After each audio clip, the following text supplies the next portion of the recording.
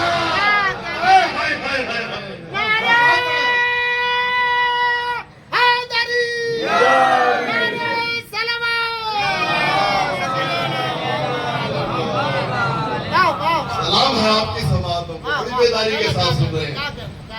کہ مولا کیوں بیان کیا, کیا اس لیے کہ میں ان کا مسئلہ ہی صاف کرنا چاہتا تھا. اگر میں کہہ دیتا کہ زندہ ہے تو بس یہ کہتے کہ کوئی علی والا موجود تھا کہ جس نے ہماری باتیں سن کر علی کو بتا دی, تو علی نے اس لیے کہہ دیا کہ وہ زندہ ہے.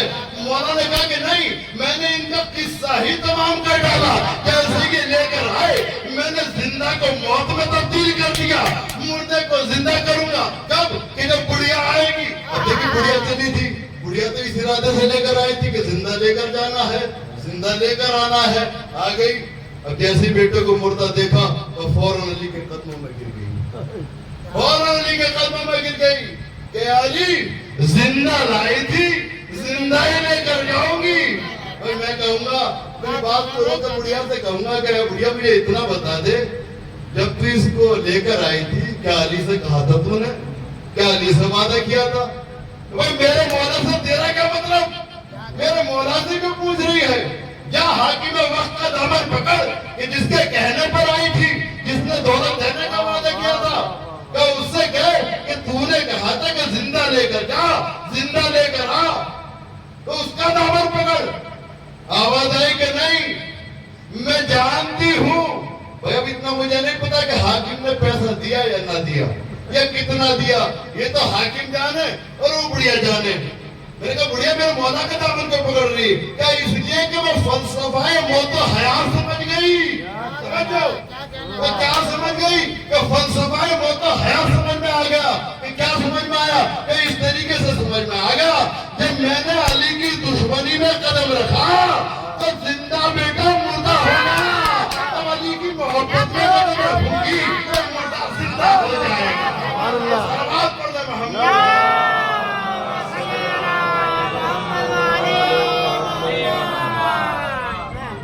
علی کی محبت میں قدم رکھوں گی تو مردہ زندہ ہو جائے گا. یہ ہے میرے مولا کا اعجاز کہ جو مردے کو ٹھوکر مارے تو زندہ ہو جائے, زندے پہ تکبیر کہہ دے تو مردہ ہو جائے. اب یہ اپنے فلسفے میں ناکام رہے, جو اس لیے کہ مردہ تو اسی وقت ہو گیا جب مولا نے یہ کہا کہ پڑھا دوں اس مردے کی نماز. مردہ تو ہو گیا تھا لیکن نماز پڑھ کے مولا نے بتا دیا. اور یہ جب اپنے ارادہ پائے تکمیل تک نہ پہنچا سکے تو بہت شرمندگی ہوئی. لیکن یہ لوگ وہ تھے کہ سب کچھ دیکھنے کے باوجود بھی کہتے تھے کہ نہیں ہم ہی. بھائی ایک در صلوات کا سہارا لے کر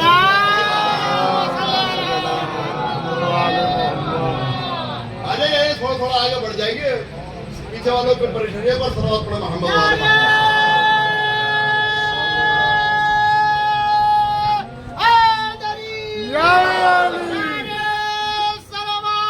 اللہم صلی علی محمد وآل محمد.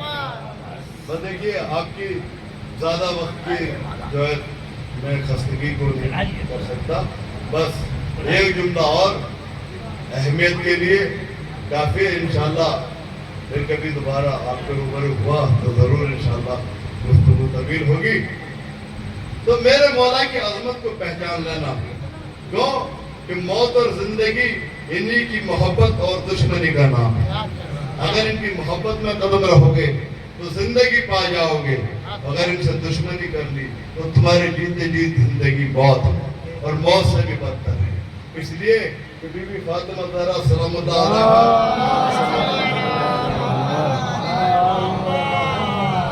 کا ارشاد گرامی بی بی فرماتی ہے کہ ان السعید کل سعید حق السعید من احب علی فی حیاتہ و بعد مماتہ.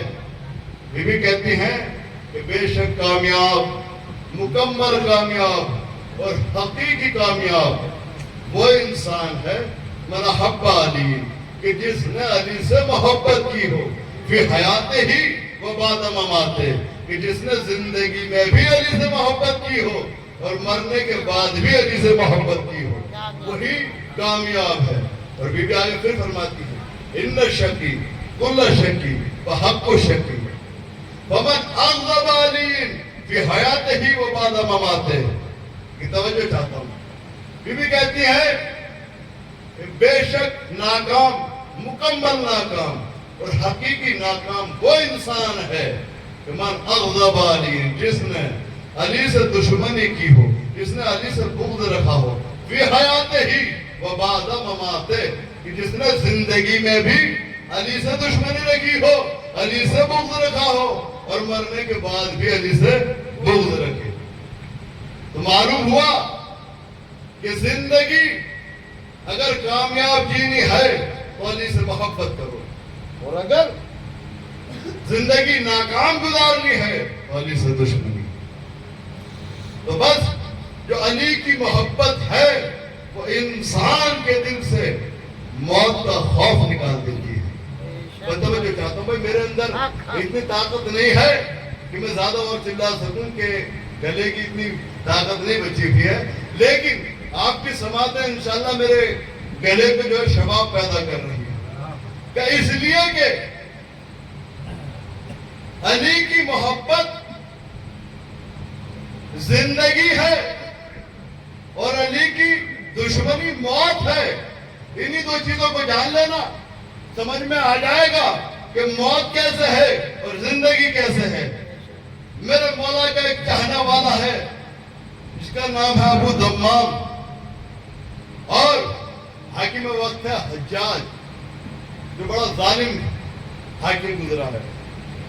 اس نے اعلان کیا کہ سنو آج سے میرے دور حکومت میں علی کا نام لینا جرم ہے.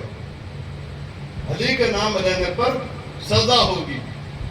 دیکھیے مولائیوں کا مجمع ہے کتنی بڑی پابندیاں لگا دی جائیں کہ کوئی بڑی سے بڑی طاقت آ جائے نہیں روک سکتی.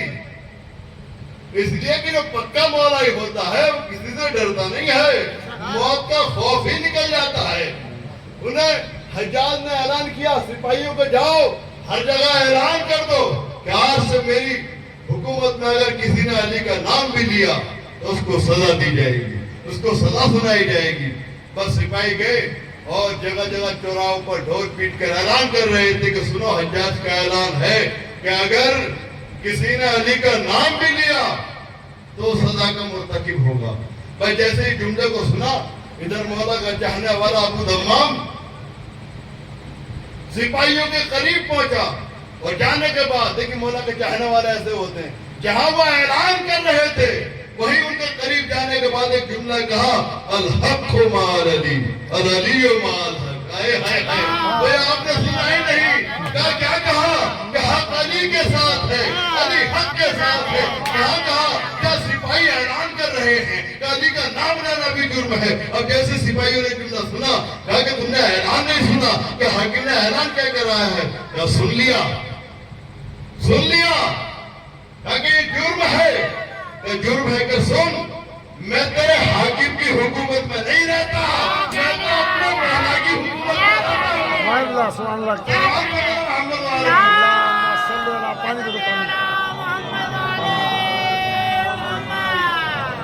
بھائی آخری جملہ ہے وہ توجہ فرما لیجیے گا. کہا کہ اچھا ہم تمہیں گرفتار کریں گے. کر لو گرفتار. یہ موت کا خوف تو ہے نہیں اس لیے کہ میں علی کا چاہنے والا ہوں. وہ گرفتار کر لیا گیا، لے کے حجاج کے دربار میں پہنچے. جیسے حجاج نے آتے ہوئے دیکھا تو حجاج کہتا بھائی یہ تو ابو دمام ہے، ایسے ہی کر آئے ہو؟ کہ ابو دمام تم کہاں آئے ہو؟ کہ سپاہی لائے ہیں. کہ بھائی کیا جرم ہے اس کا؟ کہ ہم نے اعلان کیا اور ہمارے اعلان کرنے کے بعد بھی یہ ذکر علی کر رہا تھا، چوراہے پہ علی علی کر رہا تھا. ابو دمام ایسا ہے؟ کہ ہاں ایسا ہے.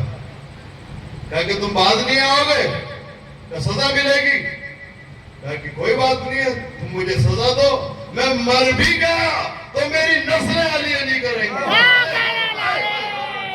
اگر میں مر بھی گیا تو میری نسلیں علی علی کریں گی. کہ ابو دمام تمہیں خوف نہیں ہے؟ کہ کس بات کا خوف ہے؟ میں تیرے بھرے دربار میں تیرے سامنے آنکھوں میں آنکھیں ڈال کے علی کا تذکرہ کر رہا ہوں. اگر تجھ میں دم ہے تو روک کے دکھا.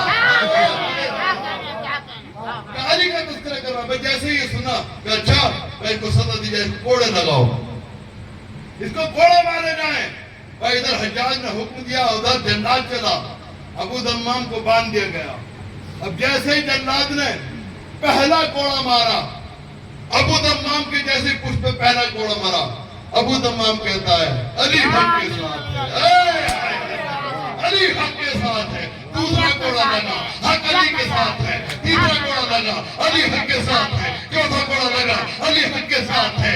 جلاد کوڑا مارتا گیا، ابو دمام کہتا جاتا ہے علی حق کے ساتھ ہے، حق علی کے ساتھ ہے. غرض یہ ہوا ابو دمام کے 80 کوڑے لگ گئے. اب کہتے ہیں کہ جس میں ابو دمام میں جان باقی نہ رہی.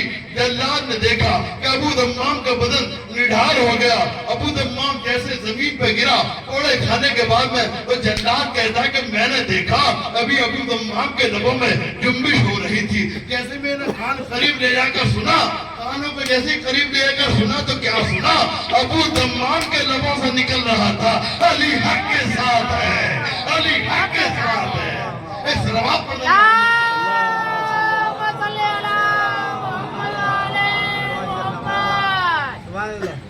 ابو دمام کے جسم سے ایک ہی صدا آ رہی تھی، علی حق کے ساتھ ہے، علی حق کے ساتھ ہے.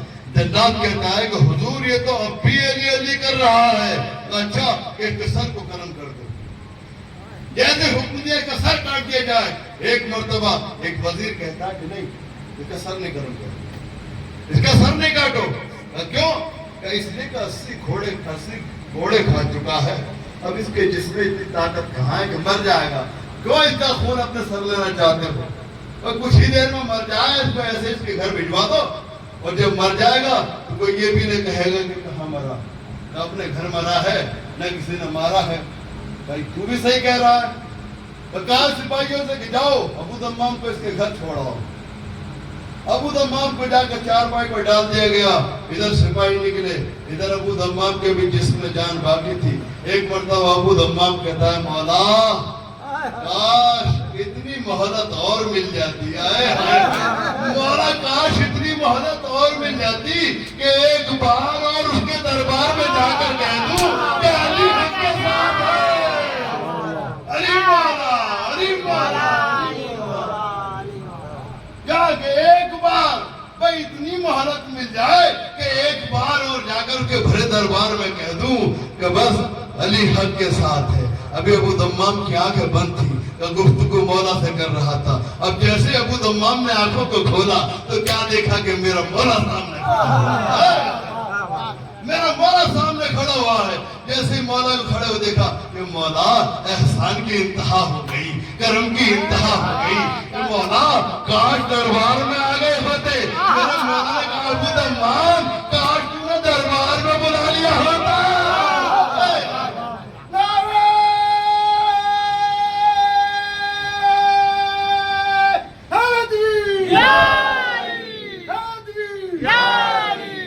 ابو دمام کاش تم نے مجھے دربار میں بلایا ہوتا. کہا کہ مولا بس ایک تمنا ہے کہ بس ایک بار اور جا کر دربار میں علی علی کر دی. مولا نے اپنا دست شفقت ابو دمام کے بدن پہ پھیرا. 60 برس کا ابو دمام 30 سال کے جوان کی مانند ہو گیا. 30 برس کے جوان کی مانند ہو گیا.